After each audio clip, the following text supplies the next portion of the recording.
Hi guys, you are watching I watch TV. तो guys, आज हम जिस मूवी के बारे में बात करने जा रहे हैं उसका नाम है वायरस 32। मूवी की शुरुआत में हम एक बूढ़े कपल को देखते हैं। बीवी अपने कामों में मसरूफ होती है कि जब वो एक कमरे में जाती है जहां वो देखती है कि उसके शौहर के हाथ में एक चिड़िया है और उसका शौहर उस चिड़िया को मार देता है और उसका खून निकाल कर पी रहा होता है। ये देखकर बीवी काफ़ी डर जाती है। यहाँ पर सीन शिफ्ट होता है और हम देखते हैं कि एक आदमी अपनी बेटी के साथ गाड़ी में बैठा होता है। इस आदमी का नाम जावी होता है, जो अपनी बेटी ताता को अपनी बीवी आयरस के घर छोड़ने आया होता है। असल में जावी और आयरस का एक बेटा होता है जिसकी कुछ अरसे पहले डेथ हो चुकी होती है, जिसका कसूरवार आयरस अपने आप को समझती है। इसकी डेथ के बाद आयरस काफ़ी डिप्रेशन में रहने लगती है, जिसकी वजह से आयरस और जावी दोनों अलग रहना शुरू कर देते हैं। लेकिन जावी अक्सर आयरस से मिलने आ जाया करता है और अपनी बेटी को भी मिलवाने ले आता है। जावी आयरस को बताता है कि आज ऑफिस में उसे कुछ काम है जिसमें उसे देर हो जाएगी, इसलिए वो अपनी बेटी को इधर छोड़कर जा रहा है। आयरस के यहाँ बेटी को छोड़ने के बाद वो वहाँ से चला जाता है। अब आयरस अपनी बेटी को प्यार करती है और इसे लेकर एक एथलेटिक क्लब में चली जाती है। असल में आयरस यहाँ सिक्योरिटी गार्ड की जॉब कर रही होती है और आज इसकी नाइट शिफ्ट होती है। आयरस अपनी बेटी को बास्केटबॉल वाले हॉल में ले जाती है और इसे समझाती है कि तुम यहाँ खेलती रहना और कोई शरारत मत करना। फिर आयरस इसको एक मोबाइल देती है और कहती है कि अगर तुम्हें कोई मसला हो तो मुझे कॉल कर देना। जिसके बाद आयरस वहाँ से चली जाती है और ताता खेलना शुरू हो जाती है और आयरस सीसीटीवी रूम में जाकर मॉनिटरिंग स्टार्ट कर देती है। कुछ देर बाद हम देखते हैं कि आयरस की बेटी इसको याद दिलाती है कि मामा, आपको याद है कि आज हमारे भाई की बर्थडे है जिसकी कुछ अर्से पहले डेथ हुई थी। ये सुनकर आयरस काफ़ी ज़्यादा परेशान हो जाती है कि इसको एक क्लब के बाहर अजीबोगरीब आवाज़ें सुनाई देती हैं। आयरस ये देखने के लिए खिड़की के पास जाती है कि इसे एक आदमी दिखता है जो एक दूसरे आदमी को बुरी तरह मार रहा होता है। ये देखकर आयरस काफ़ी घबरा जाती है और एक सिक्योरिटी गार्ड को कॉल करती है और इसे सारा मामला बताती है। सिक्योरिटी गार्ड कहता है कि उसने पुलिस को इन्फॉर्म कर दिया है और आयरस खुद को अंदर से लॉक कर ले। अब आयरस को ताता की फिक्र होती है और वो इसे ढूंढने लगती है। तभी वो एक आदमी को देखती है जो कि काफ़ी अजीब बिहेव कर रहा होता है। आयरस उसे बाहर जाने को कहती है, लेकिन उसे पता लगता है कि ये कोई आम आदमी नहीं है बल्कि ये तो एक इन्फेक्टेड ज़ॉम्बी है। ये ज़ॉम्बी आयरस पर हमला करने के लिए आगे बढ़ता है जब आयरस इसे स्केटबोर्ड मार कर जख्मी कर देती है। लेकिन वो आदमी दोबारा खड़ा होता है और दोबारा आयरस का पीछा करता है। आयरस खुद को बचाने के लिए कमरे में लॉक कर लेती है। आयरस झांक के बाहर देखती है जहां उसे काफी अजीब लोग दिखते हैं जो भाग रहे होते हैं। इसी में वो सिक्योरिटी गार्ड को भी देखती है जो कि मरा पड़ा होता है। ये देखकर आयरस काफी ज्यादा खौफजदा हो जाती है और इसको अपनी बेटी की फिक्र होने लगती है। तभी वो इस कमरे में जाती है जहाँ सीसीटीवी कैमरे लगे होते हैं। आयरस इनको चेक करने लगती है, लेकिन वो ये देखकर और परेशान हो जाती है कि ताता वहाँ मौजूद ही नहीं है। ऐसे में इसकी नज़र एक सीसीटीवी पर पड़ती है जहाँ उसे उसकी बेटी दिखती है। आयरस ताता को फ़ोन कॉल करती है और कहती है कि सुनो बेटा, डरने की कोई बात नहीं है, तुम अपना ख्याल रखना और कमरे को अच्छी तरह लॉक कर लेना, मैं तुम्हें जल्द ही वहाँ से निकाल लूँगी।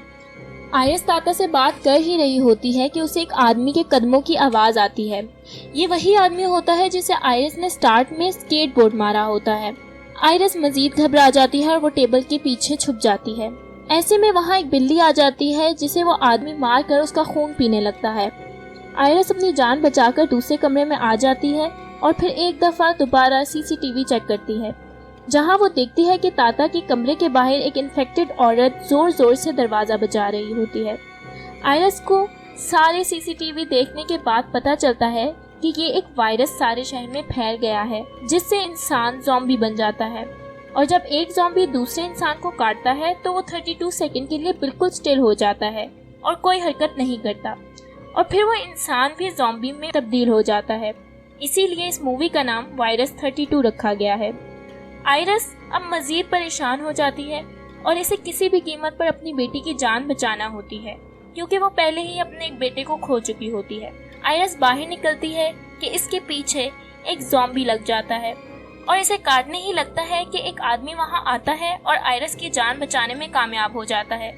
ये आदमी आयरस को वहाँ से लेके चला जाता है और ज़ॉम्बी इनका पीछा करने लग जाता है। कि वो आदमी और आयरस एक पूल के पास पहुंचते हैं और आदमी खुद को और आयरस को इस पूल में धक्का दे देते हैं। ज़ॉम्बी इनका पीछा करते करते इस पूल में गिर जाता है और वहीं इस ज़ॉम्बी की डेथ हो जाती है। अब यह आदमी आयरस को बताता है कि इसका नाम लुइस है और वो अपनी बीवी को हॉस्पिटल ले जा रहा होता है। लुइस की वाइफ इसके बेबी को बर्थ देने वाली होती है, लेकिन एम्बुलेंस में जाते ही ज़ॉम्बी इस पर अटैक कर देते हैं, इसलिए वो इस क्लब में अपनी वाइफ को लेकर आ जाता है। लुइस आयरस से कहता है कि इसे इसकी मदद करना होगी। लुइस आयरस को इस कमरे में लाता है जहां इसकी बीवी होती है, जो कि बिल्कुल भी नॉर्मल बिहेव नहीं कर रही होती, और लुइस ने इसको चेयर से बांध रखा होता है। इसे पता चलता है कि वो भी एक ज़ॉम्बी बन गई है। ये देखकर आयरस मदद करने से मना कर देती है, जिस पर लुइस को काफी गुस्सा आता है। लुइस कहता है अगर तुम्हारी बेटी ज़ॉम्बी बन जाती तो तुम इसकी मदद करने से भी इनकार कर देती। आयरस काफी हैरान हो जाती है और कहती है तुम्हें मेरी बेटी के बारे में कैसे पता? तो लुइस कहता है तुम्हारी बेटी मेरे पास है और वो महफूज है, लेकिन ये तुम पर है, अगर तुम मेरी मदद करोगी तभी मैं तुम्हारी मदद करूंगा। जिस पर आयरस ना चाहते हुए भी मदद करने के लिए तैयार हो जाती है और वो इसकी वाइफ को लेकर एक महफूज कमरे में जा रहे होते हैं कि आयरस की नज़र अपने शौहर पर पड़ती है, जो कि काफ़ी जख्मी हालत में पड़ा होता है। असल में वो अपनी बेटी ताता को लेने आया होता है कि जब ज़ॉम्बी इसे मार कर इंजर्ड कर देते हैं और वहीं इसकी डेथ हो जाती है। आयरस काफी दुखी हो जाती है और रोने लगती है, लेकिन फौरन ही उधर काफी ज्यादा ज़ॉम्बीज आने लगते हैं। लुइस इधर काफी स्मोक फैला देता है ताकि इन ज़ॉम्बीज को डिस्ट्रैक्ट किया जा सके और वो लोग एक सेफ जगह चले जाते हैं। यहाँ पर भी एक ज़ॉम्बी होता है जो लुइस की वाइफ का पेट काटने की कोशिश करता है। आयरस इस ज़ॉम्बी को मार देती है और लुइस की बीवी को लेकर एक और महफूज कमरे में चली जाती है। यहाँ पर लुइस की वाइफ लुइस के बेबी को जन्म देती है, लेकिन लुइस की वाइफ लुइस पर अटैक करती है और इससे अपना बच्चा लेती है और इसे खाने की कोशिश कर रही होती है। लुइस अपनी वाइफ को गन से शूट कर देता है और इसकी वाइफ की वहीं डेथ हो जाती है। आयरस लुइस से पूछती है कि इसकी बेटी कहाँ है, तो लुइस बताता है कि इसकी बेटी बॉयलिंग रूम में है। आयरस इस रूम में किसी न किसी तरीके से पहुंच जाती है कि जब वो देखती है कि यहाँ उसकी बेटी का बैग पड़ा है और साथ ही खून भी, और इस खून को देखते देखते वो आगे बढ़ती है और अचानक इसकी नज़र आग पर पड़ती है, जहाँ पर इसे लगता है कि इसकी बेटी जलकर मर गई है। ये देखकर आयरस इतनी डिप्रेस्ड हो जाती है कि वो साथ रखी गन से खुद को शूट करने ही वाली होती है कि इसे एक चूहा दिखता है जो एक दरवाजे की तरफ जा रहा होता है, जो कि खुला होता है। आयरस भी इस चूहे के पीछे चली जाती है और वो उस कमरे में पहुंचती है जहाँ पर इसकी बेटी होती है। ये देखकर आयरस काफी मुतमईन हो जाती है और ताता को गले से लगाती है। आयरस ताता को लेकर बाहर जाती है जहां उसे काफी ज़ॉम्बीज खड़े मिलते हैं जो कि कोई भी हरकत नहीं करते, जिसका मतलब ये होता है कि आयरस के पास अभी 32 सेकंड्स हैं अपनी जान बचाने के लिए। आयरस और इसकी बेटी ज़ॉम्बीज के दरमियान में से गुजर ही रहे होते हैं कि 32 सेकंड्स खत्म हो जाते हैं और ये ज़ॉम्बीज इसके पीछे लग जाते हैं और दोनों भागना शुरू कर देते हैं। यहाँ हम देखते हैं कि दोनों भागते भागते एक गाड़ी में बैठते हैं और इनके पीछे ज़ॉम्बीज भी होते हैं।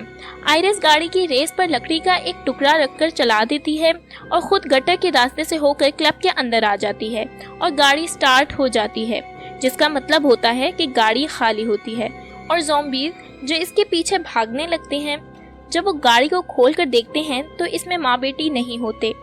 आयरस अपने प्लान में कामयाब हो जाती है। अब वो क्लब के अंदर आती है जहाँ उसे लुइस मिलता है जो बहुत बुरी हालत में होता है। वहाँ वो इन्हें बताता है कि दरिया के किनारे इसकी बोट खड़ी है, अगर ये लोग वहाँ तक पहुँचने में कामयाब हो जाएं तो वो अपनी जान बचा सकते हैं। फिर हम देखते हैं कि लुइस की भी डेथ हो जाती है और आयरस लुइस के बेटे और अपनी बेटी ताता को लेकर वहाँ से भाग जाती है, लेकिन जब वो दरिया के किनारे आती है तो वहाँ कोई बोट नहीं होती और इसे पता चलता है कि ये वायरस पूरे शहर में बुरी तरह फैल चुका है। यहाँ पर स्टोरी इस सस्पेंस के साथ एंड हो जाती है कि क्या आयरस अपनी और ताता और लुइस के बेटे की जान बचा सकेगी या नहीं, या वो भी इन्हीं ज़ॉम्बीज की तरह एक ज़ॉम्बी बन जाएगी।